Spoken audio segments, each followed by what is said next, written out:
नीलाचल की पावन धरती, जहां समुद्र की लहरें अनंत काल से भगवान जगन्नाथ के चरणों को पखार रही हैं, वहां की वायु में केवल एक ही नाम गूंजता है, जय जगन्नाथ। यह कहानी किसी राजा या पंडित की नहीं, बल्कि एक ऐसे भक्त की है जिसने सिखाया कि भगवान रूप में नहीं, भाव में बसते हैं। पुरी के एक छोटे से गांव में माधव नाम का एक बूढ़ा मूर्तिकार रहता था।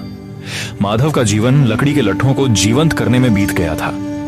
उसकी आंखों की रोशनी धुंधली पड़ चुकी थी और हाथ कांपने लगे थे, लेकिन उसके दिल में एक ही तड़प थी, अपने जीवन के अंत से पहले महाप्रभु की एक ऐसी प्रतिमा बनाना जिसे देखकर साक्षात भगवान के दर्शन का आभास हो। माधव अक्सर मंदिर के सिंहद्वार पर बैठकर घंटों तक गर्भगृह की ओर ताकता रहता। लोग उसे पागल समझते, क्योंकि वह घंटों तक बिना पलक झपकाए बस उस काले पत्थर नीलमणि की कल्पना करता रहता था।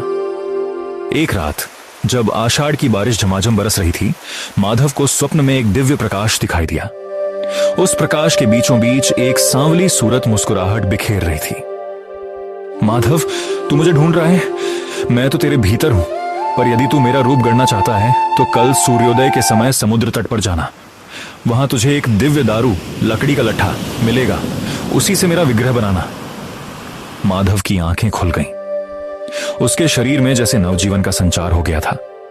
अगले दिन सुबह वह दौड़ता हुआ समुद्र तट पर पहुंचा। आश्चर्य की बात थी कि लहरों के बीच एक विशाल सुगंधित चंदन की लकड़ी तैर रही थी, जिस पर शंख, चक्र, गदा और पद्म के चिन्ह स्वतः उभरे हुए थे। माधव ने उस लकड़ी को अपनी कुटिया में स्थापित किया। उसने गांव वालों से कह दिया कि वह अगले 21 दिनों तक कुटिया का द्वार नहीं खोलेगा और कोई उसे परेशान न करे। दिन बीतने लगे। कुटिया के अंदर से छेनी और हथौड़े की ठक ठक सुनाई देती थी। माधव न सोता था न खाता था। वह बस उस काष्ठ में अपने आराध्य को तराश रहा था। लेकिन जैसे जैसे दिन बीतते गए, माधव के मन में एक अजीब सा द्वंद्व उत्पन्न होने लगा। वह भगवान के हाथ बनाना चाहता था, पर हर बार उसकी छेनी रुक जाती। वह उनके पैर गढ़ना चाहता था, पर उसे लगता कि जो संपूर्ण जगत का आधार है, उसे मैं चरणों की सीमा में कैसे बांधूं? 15वें दिन गांव में अकाल जैसी स्थिति बन गई। लोगों को लगा कि माधव के अंदर कुछ अनर्थ हो रहा है। गांव के प्रधान ने जबरन कुटिया का दरवाजा खोल दिया।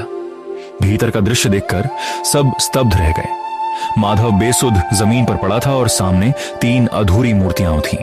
न उनके हाथ थे न पैर, और आंखें इतनी बड़ी बड़ी कि जैसे पूरा ब्रह्मांड उनमें समाया हो। जब माधव को होश आया तो वह फूट फूट कर रोने लगा।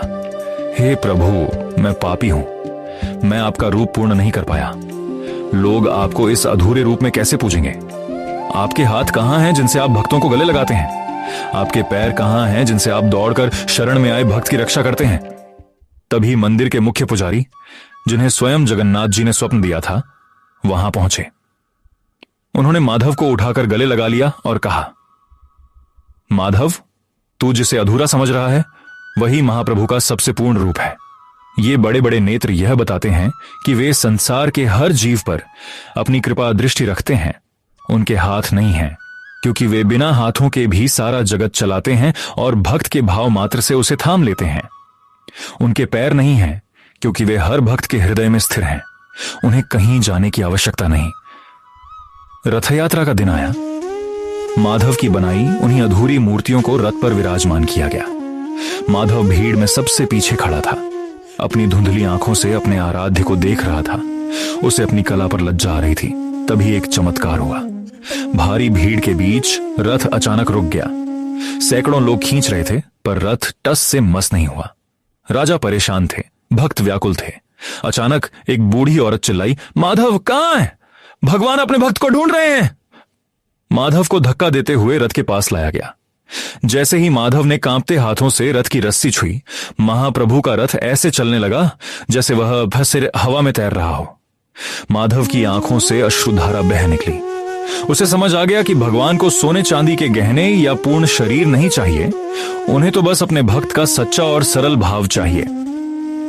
भगवान जगन्नाथ का स्वरूप आज भी हमें यही सिखाता है कि भक्ति में पूर्णता बाहरी दिखावे से नहीं, बल्कि आंतरिक समर्पण से आती है। वे अधूरे रहकर भी पूर्ण हैं, क्योंकि वे भावग्राही हैं।